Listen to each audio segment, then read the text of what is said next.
Okay, so something came up in the news a few weeks ago, which got me interested in this topic. So there is a group of Jews in Eretz Yisrael who are known as the Shuvu Banim group. I believe they're pretty much been widely acknowledged to be a cultish group, a cult. And the leader, who has over the years been accused of all sorts of atrocities, and he's been sat in jail, and he tried to hide. You've probably heard about him. So recently, it came to the headlines again in the story of two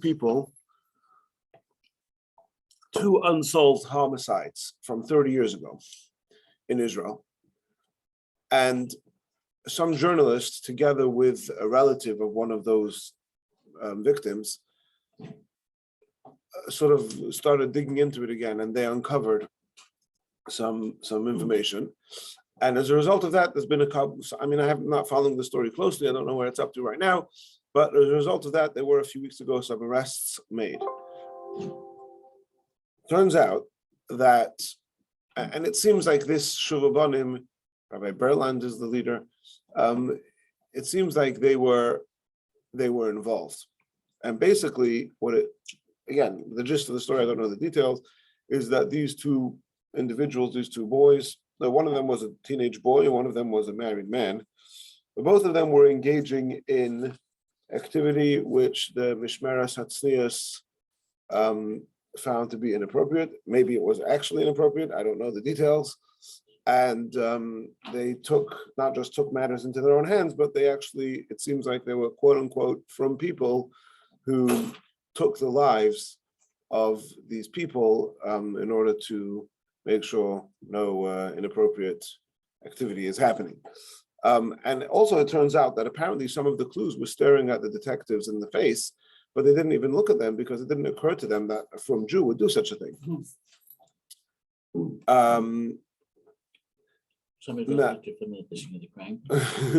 Now,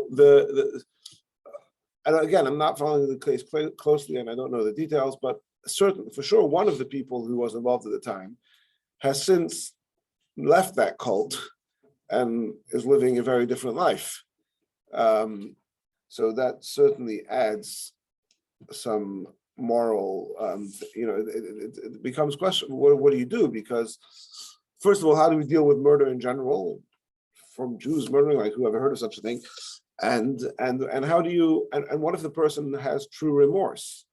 In fact, there was also another high profile case was I forget his name, who murdered Kastner. Now Kastner was, I think he's called Dr. Kastner, was he saved many Jews from the Nazis, and he negotiated in Hungary from Hungary. But there was certainly a strong, again, I'm not an expert in the case at all, but there certainly was, perhaps still is, a strong sentiment by many people that he was corroborating with the Nazis and that he could have saved more, whatever it was, or that it was feeding into the Zionist agenda. Again, I don't know the details. The fact is that he was assassinated in Israel, in Tel Aviv, I believe, by a teenager who at the time thought he was doing the biggest mitzvah. He wasn't a frum guy, but he was doing this in the name of his zealousness to Zionism or to Jew, whatever it was. And years later, there was a whole documentary made about him where they interviewed him, and he describes exactly what he did and how he did it and why he did it and how he's obviously his life has changed, and he obviously recognizes the terrible thing that he did. And at the end of the story, they actually get him to meet with the wife and daughters of the person he murdered, and he ends up having a whole conversation with them. So how do we react to these things where you have a murderer who years later, So I was at the Kinos HaShluchim. I was talking to my friend Shmuel Super, who's a very big Talmud Chacham and a knowledgeable guy, and he had worked on a course for JLI a few years ago which touched upon this, and he sent me some sources of tshuvas throughout the ages, starting from the Rishonim all the way down to the most recent one I have is from Rabbi Yaakov Emden, who, exactly the years. Rabbi Yaakov Emden was born in 1697. So yeah, so basically, for the most part, he was an 18th century Pesach, dealing with murders, quote murders of Jews by Jews, yeah, and how different poskim dealt with it. So the Gemara says that there's a number of halachas that are relevant over here. Of course, we don't have a Sanhedrin that could, and of course, nothing that I'm saying has anything to do with what's actually going to happen or should happen in Israel today, which is being dealt with by the secular courts in Israel. And yeah, but it's just it got me interested in the topic. So, of course, we no longer have a Sanhedrin that can carry out capital punishment. However, there are two other factors. One is din dalad mises lebatlu. Din dalad mises lebatlu usually means that even though the human court no longer has the authority, the capacity to put people to death, but Hashem will orchestrate it such that people get their whatever the punishment that they deserve based on what, so if he deserved to be stoned, so he'll fall off a high place, or things like if he deserved to be strangled, he'll choke to death, things like that. And then more relevant is what's called a tzorech hasha. The Rambam writes about this, brings this, it's Gemara, the Rambam brings it, that even though there are numerous requirements that have to be met in order for a Beis Din to execute a person, there has to have been kosher witnesses who warned him within a couple of seconds of him committing the crime, and many, many more. Nevertheless, and so as it turns out, actual cases where capital punishment will be executed would be, following those rules, would be few and far between. Nevertheless, if things come to a time where it's parrots, where and we'll see soon exactly the different opinions of what that means, but there are certain circumstances when it's a time of need that the Beis Din can do whatever punishment they deem fit, including capital punishment, without having met the usual criteria of witnesses, of warning, etc., etc. In fact, there's a very famous Gemara at the end of the first chapter of Makos, I believe it's Tav Zayin Amud Aleph, where it's Rabbi Kiva and Rabbi Tarfon who say that, I think it's them. Yeah, Rabbi Kiva and Rabbi Tarfon say that if they were in the Sanhedrin, they would never have killed anyone, because there are certain questions where it's impossible to know the answer to. For example, the halacha is that if somebody kills somebody and the victim was mortally ill, so then we cannot, even though of course that's murder and it's completely forbidden, but we cannot execute the murderer for having killed somebody who was in a mortally ill case. So the Kiva and Tafin say, the witnesses will come and say, we witnessed Reuven killing Shimon. Well, did you do a full CAT scan on Shimon's body before to know that he didn't have some heart condition that he wasn't, right? So as far-fetched as it might be, there is always the slightest possibility that that were to be the case. And then the Gemara talks about other things also, and what would they do for adultery. But the point is, they say we would always find an excuse not to kill the person. So Rabbi Shimon Gamliel says to them, well, Afat Amar b'Metzchum Yisrael, you are perpetuating murderers, because people, if you were in the Sanhedrin and you would have this approach, then everybody would know that they could quite literally get away with murder. So the Gemara doesn't answer the question, but the Mefarshim suggest that what Rabbi Kiva and Tarfon would answer would be, yes, if it would come to a situation where people were getting away with murder, then we would murder them, we would put them to death, not using the regular mechanism of a Beis Din, because we're arguing that the regular mechanism of a Beis Din, you always have a way out, but using the mechanism of tzorech hasha, of what's needed right now. Now, another important historical thing to put things in perspective is that the way he writes it here was in medieval Spain in 13th and 14th century. But again, I'm not expert on the history, but it's very clear in some of these shuvas that the local authorities, the governmental local authorities, used to give the autonomy to the Jewish courts to carry out whatever punishment and to judge whatever, adjudicate any cases that they saw fit. And at least in certain cases, the Jewish local courts had the authority to put people to death, if it was to put a Jewish person to death, if they deemed fit. So now, because of that, this shaila became relevant in a number of cases, where the rabbis being asked the question actually had the capacity to legally put the person to death. And the question was, okay, well, how do we deal with this al pi halacha? Now,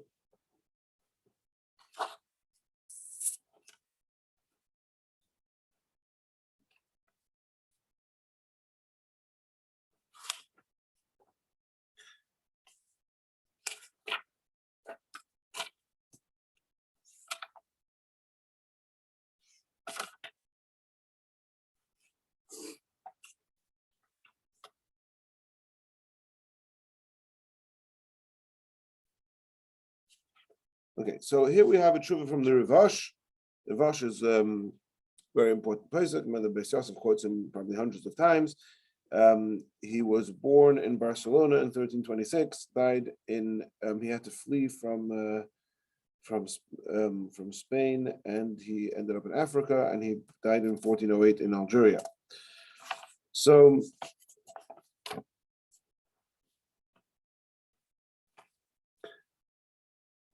So here we don't know exactly what the question that was posed to him was, but he starts off saying that it's clearly that he's addressing some case of a murder.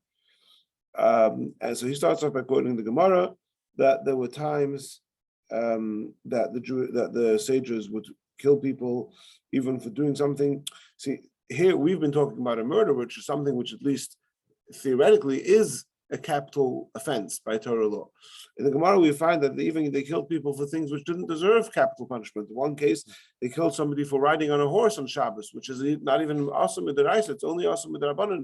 It's a rabbinic gezerah not to ride a horse on Shabbos, because you might end up, who knows why you don't ride a horse on Shabbos? Breaking a twig. Might end up breaking a twig to tell the horse to hurry up. Yep. You know the story of the Rogatchover with the guy whipping the horse? There's the Rogatchover was the Rav in Dvinsk, which today is in Latvia. Then it was, I think, part of Belarus. Anyway, so one day, so there was a nudnik. Everyone has a nudnik in that community. There was a nudnik who used to ask the Rav it used to drive him crazy.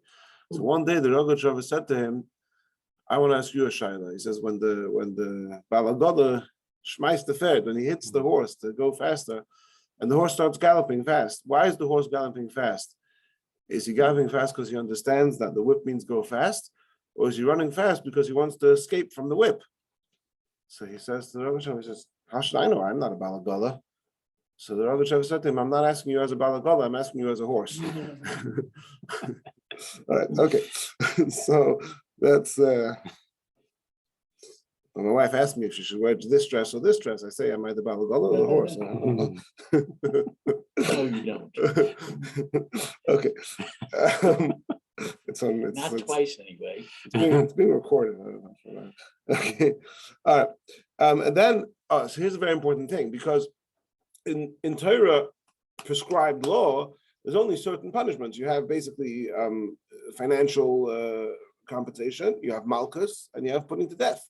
But we find that sort of in these extra legal circumstances, there were other things that the Amiroim did. So, for example, the Gemara brings a case where it says Reish Hey, which I assume is Rav Huna, I didn't look up the Gemara, where he cut off the hand.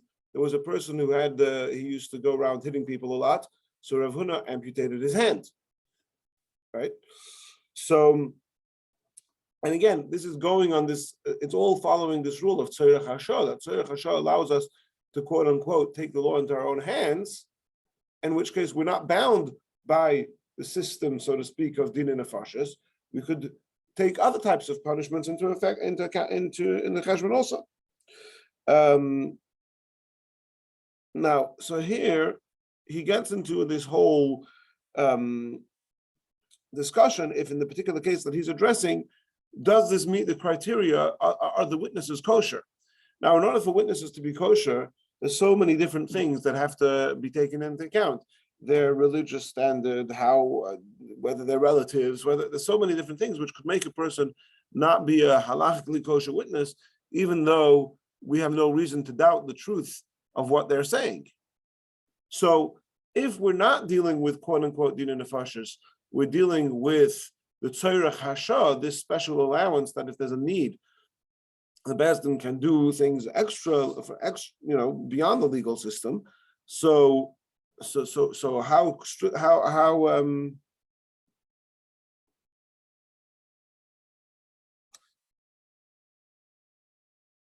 do we actually do we have to say that we need the testimony to be kosher testimony al P'Torah, and then once we verified that or is it enough that in secular law in this country we have something called beyond reasonable doubt? Well, could we apply that or something similar to that in halacha?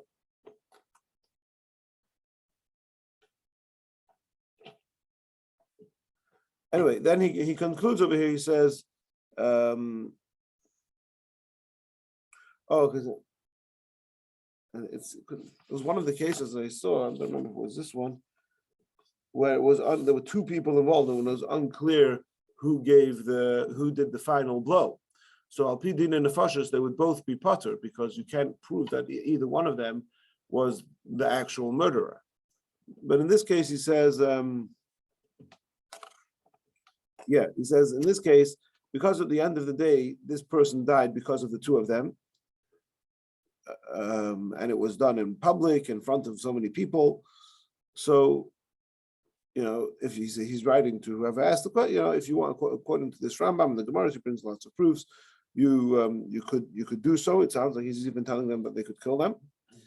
And if you want to, so here he adds an important point, which later poskim bring this up a lot. He says you have to remember that this is not about exacting punishments from him, because we don't have the authority to do that. The point over here is lemigdar milsa. We are going to not let this get out of control. We're going to show a very strong precedent that if you do such things, you're not going to get away with it. So the question is, well, what do you need to do to make that statement? Do you actually have to murder the guy? What if you amputate his hands? Right? Maybe that will be good enough. Now, later on, we'll see. There's one of the poskim who's saying, if I highlighted it, I'm going to find it quickly. If not, you'll have to wait till we find it. But one of the poskim say that on the one hand,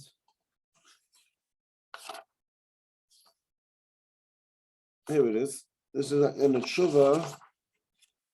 Okay, tshuva Eson HaEzrachi, a tshuva from Rabbi Meir Zak, which I don't know who it is because he's not the author of Eson HaEzrachi. Eson HaEzrachi prints a tshuva from him. So that was an interesting case. We'll get there in a minute. We'll give an overview. But he says that on the one hand, as far as the perpetrator is concerned, perhaps it's worse for him to amputate his hands or amputate his tongue and his nose. That could be much worse to have to live such a life than to have to be put to death. On the other hand, as far as we're concerned, it may be better. First of all, because doing that to a person is not as severe as murdering them. In other words, as killing them, and also in terms of the message that it sends, this guy's going to be living in town for the next 10 years, walking around like a cripple. Everybody will know, oh, I better not do that because that will do that to me too. So the Rivash, that's much later. The Ezrachi is much later than.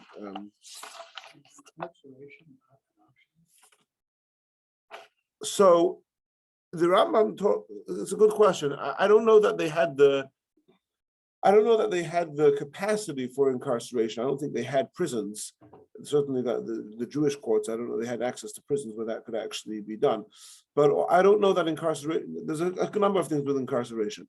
L'chaira, the point of incarceration, if you think of it as a punishment, the point of it is that you are sort of barred from society.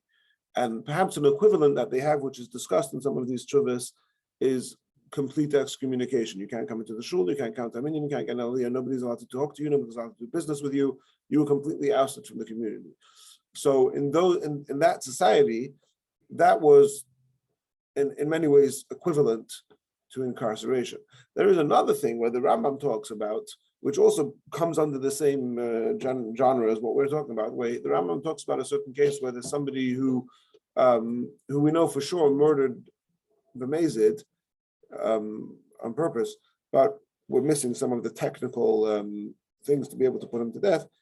I forget exactly what the case is, and the Rambam says that basically we bring about his death indirectly. So we basically incarcerate him when we don't feed him, and we don't kill him, but we sort of make sure that he doesn't live. And the equivalent to that, which the poskim here talk about, is in certain cases we'll see, is handing him over to the authorities, or at least not stopping the authorities from doing what they would do, right? Because in these trovas that I'm reading now, it's talking about cases where the Rabbonim were tasked with the mission of carrying out justice. And there's other cases where the question is, well, the authorities, should we give him over to the authorities, or should we try to redeem him? We'll see soon. Okay. And he says, if I was a dayan in your case, I would be machmir. I would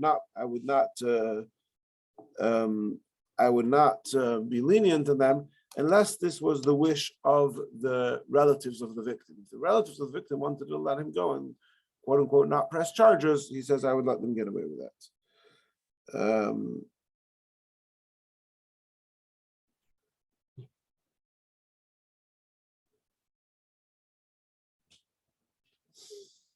And he says that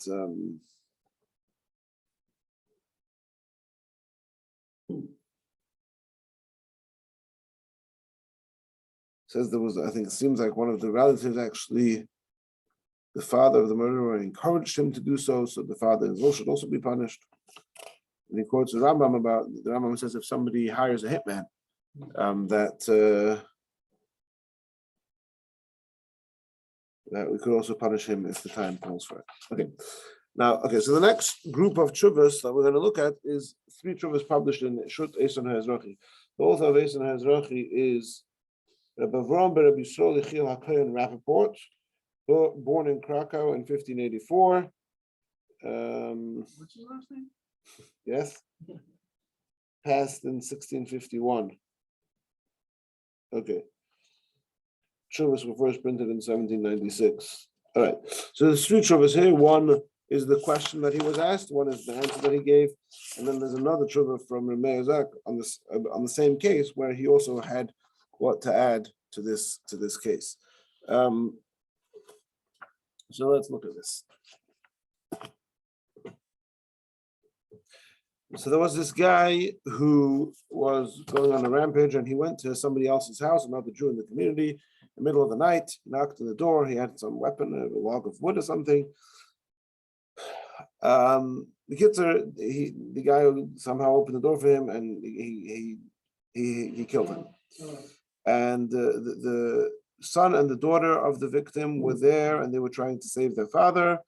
The son also got hit, and he survived, but he was still, at the time of the writing of the question, he was still he still had not recovered from his injuries. The daughter fled. All right, so what do we do over here? Now, then he adds that he says more details of the story. I'm just going to give you the outline, and more details of the story will be told to you by the person who's bringing you this letter. And he says the same guy, about a year ago, he beat his wife, and she was injured, very severely injured. She was nafla mishkov. She was in bed. I guess we would call it hospitalized for a very long time. And it was certain that she was going to die. And then what happened at the time, it seems like she didn't die in the end. And then what happened was that the shamash, the shliach of the Beis Din, went to summon this guy for having done this to his wife. And the guy ran away, and he said, he says,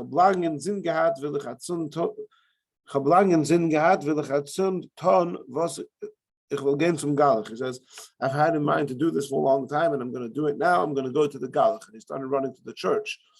to convert to Christianity. And another thing was that the day after this whole story happened, he was heard saying, "Oh, what happened yesterday to so and so, that should really happen to the shamash." So this was clearly a guy with a violent streak to him. A part of the tshuva that he deals with over here is that we don't have any kosher testimony. All we have, I mean, it's beyond reasonable doubt. There's much circumstantial evidence, but in terms of actual testimony, all we have is the son and the daughter of the victim, who, first of all, are not kosher witnesses because they're relatives to each other and to the victim. And if I recall correctly, the son didn't actually see the final blow. There's too many issues over here. And the father had a fatal disease. So the question is,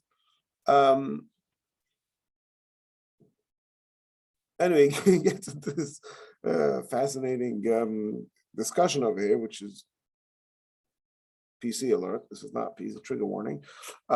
He wants to know if the fact that he, because what we're trying to establish over here is a tzorech hashah, and he's understanding that tzorech hashah means that either this individual or society in general has become, this is becoming a problem.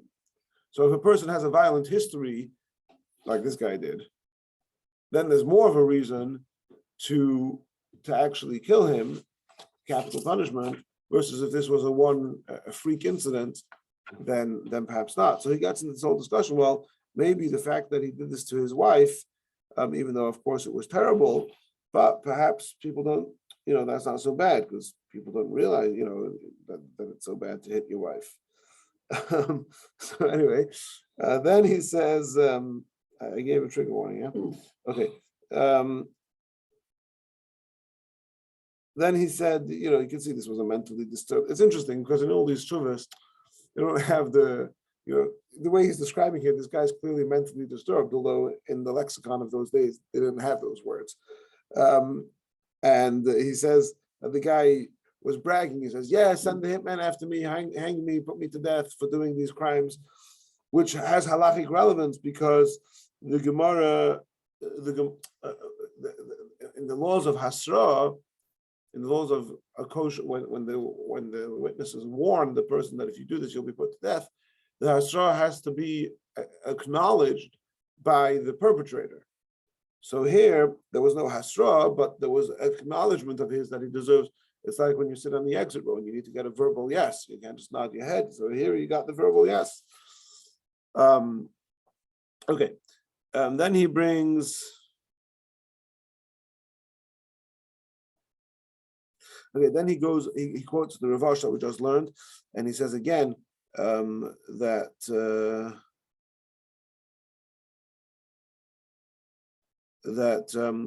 if the reason we're doing this is for tzorech hashah, then we have to contemplate, could there be something else besides capital punishment that would suffice?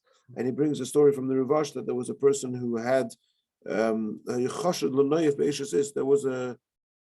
was a suspicion, and apparently a quite strong suspicion, that he had an affair with a married woman. So even though had there been kosher witnesses in the time of the Sanhedrin, he would be put to death for this.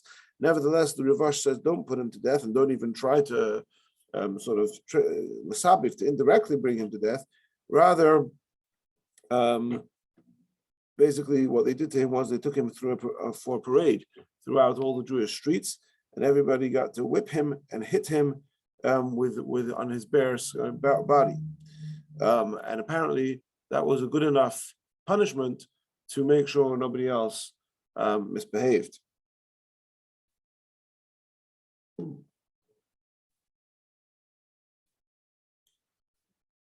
Anyway, then he says, well, in this case, if he's already in the non-Jewish courts, and the question is, do we try and take him out or just leave him there and sort of indirectly bring about his death, then that's what you should do.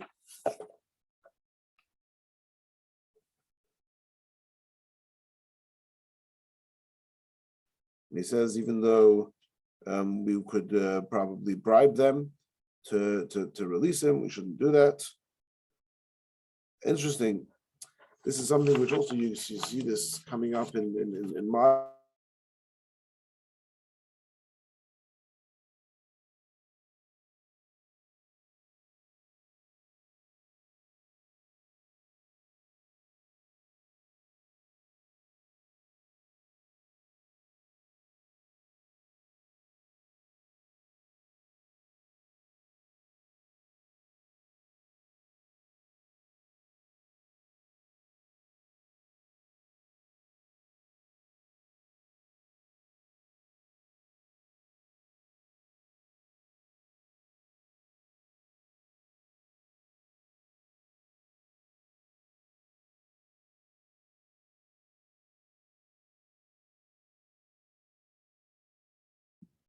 Okay.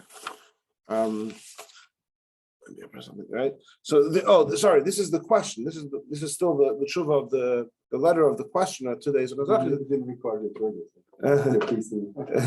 they're asking him. No, they're asking him. They're asking him, taking everything into account. Should we also take into account the fact that he has these 3 children? Okay, so in his response, he says.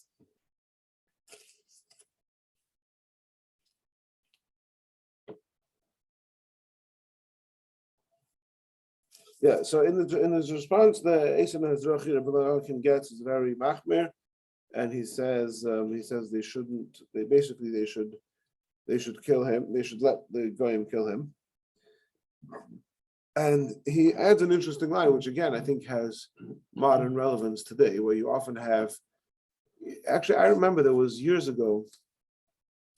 I was a bacher at the time. This must be at least 15 years ago, if not more. There was a Jewish person in Florida, I think it was Florida, maybe Texas, who had murdered somebody, and he was on death row, and he was in fact executed. But in the last day or 2 or 3 leading up to his execution, there was a big campaign going on, asking all Jews around the world to sign a petition to, I guess, probably the governor of whatever state it was, to pardon him. And I think that, he had, over the years of him being on death row, he had perhaps done tshuva and turned his life around. But that became a big question, like, well, do we believe in capital punishment or not? And how? So in this particular case, he's saying if the Jews try to save him from the local authorities, that would also, in addition to all the other things, he says that would be a chilul Hashem. Okay. Then we have here a third shuvah about the same story.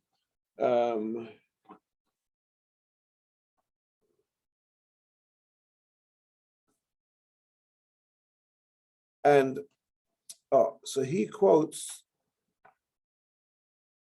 Here's a very, very, very important point to the whole discussion, because he quotes from an earlier tshuva.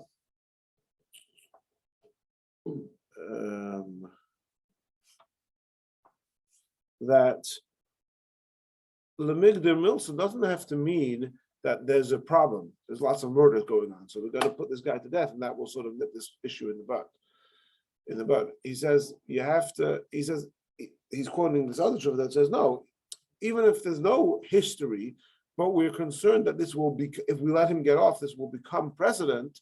So then you can also do this Migdal Milsa and kill the capital punishment for the Tzerich Hashem. But this tshuva over here, again, this is a tshuva of Reb Meir Zak, and he's printed in Esav HaEzrachi, and he says absolutely not. And he brings a number of proofs from different Gemaras, but his main point is that, so then when would it ever not be a Migdal Milsa? Anytime somebody kills, if you let him get away with it, it's not right. The fact that we're saying no, there's only certain cases where it's a shas attack. He says there has to have been a precedent.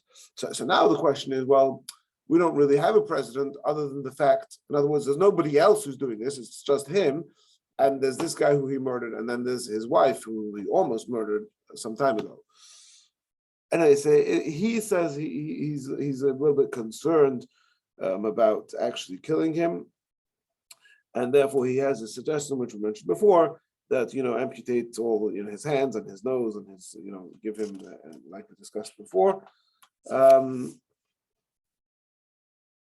But he says if it involves spending money to try and redeem him, then from the non-Jews, then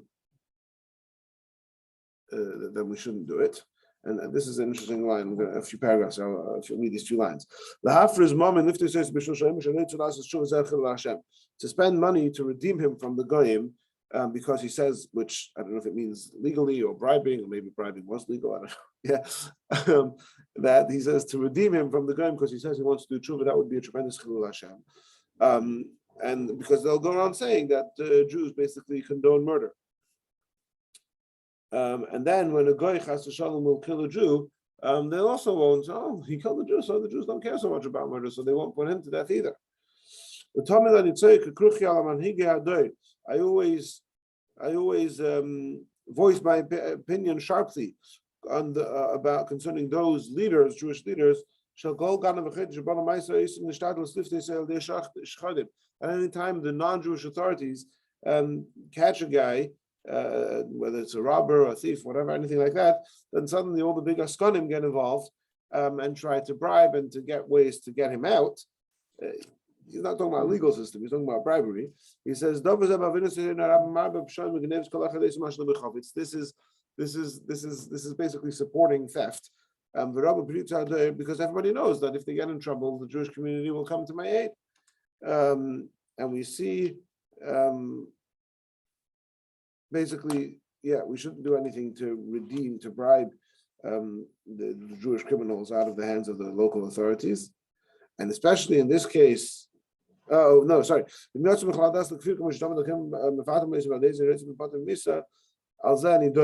I'm concerned that often you have the priests who tell him that if they convert to Christianity, then they'll be pardoned. He says here that we have to go the opposite.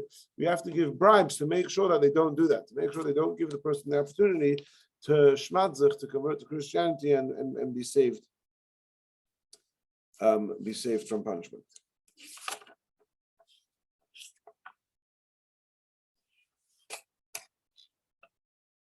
So this becomes a major machlokas, but for the most part, the halacha seems to be that in accordance with the opinion that Tzorech Hashah has to be that there's an existing problem, not that we anticipate that it may become a problem, and because of that, we may be able to do other measures, but not to kill somebody because of that. Okay, then we move on. We have here.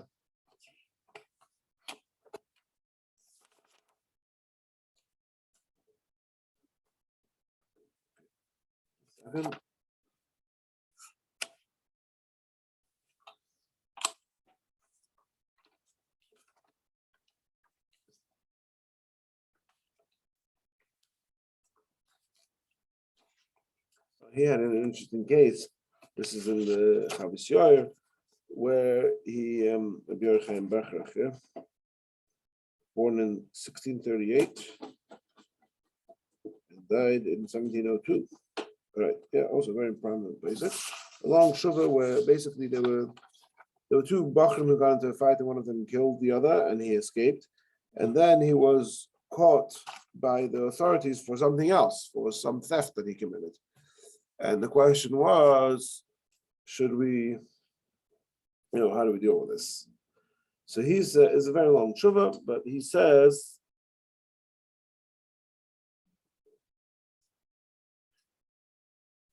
he's ambivalent, he's not sure what to do. And in other words, if he had just done this theft and they were going to kill him for it, then we would have to try and save him, because according to Torah law, even the theft is the theft is a bad thing, and we shouldn't allow the gun to kill him for it. But here, we're happy for him to be killed because of the murder that he committed, years back. So has he done shuvah? Has he changed his life? So he gets, again, interesting conversation. And again, it's this whole question of how big of a role does shuvah play? And one of the tshuvas over here, this is from the Mahari Bruna, who's born in 1400, died in 1480 in Germany. Okay, so Mahari Bruna has this whole case where there was one person was into a fight, they were hitting each other, and then the perpetrator called somebody else to help him, and together they killed him. But the guy who he called to help him was drunk at the time, which even though he's still responsible for his actions when he was drunk. But also he wanted to do tshuva. He had remorse, whereas the original guy, he was not remorseful at all. And so I think in the end, he suggests that the guy who was not remorseful should just be, they didn't have the authority to do anything else, but basically to completely excommunicate him, which again is probably the best parallel we have to incarceration. And but the guy who was remorseful, he was more lenient. He said he should go to Golos, and he should 3 years. No, he says less. It's not clear exactly, but he basically gave him, he should undergo certain discomforts and stuff to atone for himself. Anyway, we'll finish off with the tshuva from Rabbi Yaakov Emden, which we mentioned earlier. He says like this: he says something inappropriate happened. Basically, two guys were fighting. One of them stabbed the other in the heart, and he killed him. And he was taken in by the goyim, by the non-Jewish authorities. And in the end, basically, he had some deal, a deal with the authorities that if he would take a shvuah, if he would make an oath that he didn't do the murder, but there was somebody else, so then they would let him off. And whoever passed the shaila over there, based on the halach and Shulchan Aruch in another case, where in that case, if I recall correctly, I don't remember exactly what the case was, but basically the Ramah says that if he's being accused of something, and his only way to get out of it was by making a false oath, then he would be allowed to make a false oath to save his life. So the Rav applied that to this and he allowed him to do it. But Rabbi Yaakov Emden is very upset about this, and he says, "What's the connection over there? In the case of the Ramah, he's actually not. Al Pi Torah does not deserve to be put to death." And so again, I have to look it up again. I don't remember what the case was, but in this case, he does deserve to be put to death, and he was the murderer. So how you can't let him make this false oath to get out of this?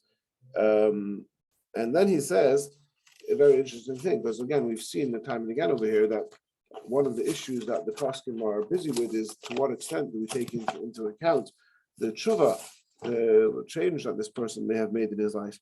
And he says an interesting thing. He says that even though when it comes to other things, even other things of capital punishment, Al Pi Torah, let's say if somebody, I don't know, had an illicit relationship for which he's punishable by death to Torah, so of course at the times of the Sanhedrin where they were dealing with actual din and nefashos, so then tshuva wouldn't play a role. That's clear in the Gemara that tshuva doesn't play a role there. But in this type of thing, perhaps tshuva could take a role. However, he says that's not other things. When it comes to murder, we can't take into account tshuva, and he brings the pasuk Kiyum b'dam sheifchei, that the only way to clean the world from murder is by killing the perpetrators. Now, again, it's not the literal. Again, we could argue. You could say that the pasuk is only talking about din and nefashos, not about the tzarich hasha. But the Rabbi Yaakov Emden understands that when it comes to murder, we should not take tshuva into account at all. And therefore, he says, in my opinion, in this case, even if it would have been a permissible way to save his life, we should not have allowed him to do it, and we should have hoped that the non-Jewish authorities would have given him capital punishment, and certainly not to allow him to violate the false oath to do so. And then he finishes off. He tells him what was the story. So he says basically, this guy, the murderer, was visiting the town, and he was the audacity. He was smoking a pipe at the entrance of the shul, and while they were davening and learning, he was standing right there at the entrance smoking a pipe. And he was facing into the shul and blowing the smoke in. And this person, the victim, he was very upset about this, and he said this is embarrassing to the house of Hashem. And he told him to stop, and nobody was listening. So he got up and he slapped the pipe down to the floor. And the smoker, and he says, this is not a pub, this is a shul. Anyway, the smoker was very offended, and he killed him. And he says, I know this person who was killed, his name was Ephraim. I know that he used to come to my shul, and he used to daven ba'arichas, and he would stay after everybody had left. He would still be staying behind, saying Tehillim and extra davening. And later on, he says, there was some sort of community rule was made that everybody had to daven in their own shul. And he said, this Ephraim came to complain to me. He says, I don't want to daven in that shul over there. They don't have the right atmosphere, and everybody's talking Dvarim B'Teilim, and I want to come to a shul where there's a more serious atmosphere, where I can concentrate properly on my davening. But in the end, he was forced to keep the rule of the community to daven in that shul. And here you go, the shul was indeed a place, and that ended up bringing to about his murder, and therefore we should never allow such the murder to get away with it. And so interesting cases we see over history, murder cases that came to the Paskim, and how they dealt with it. And it'd be interesting to see what would happen nowadays. And Tam Islam.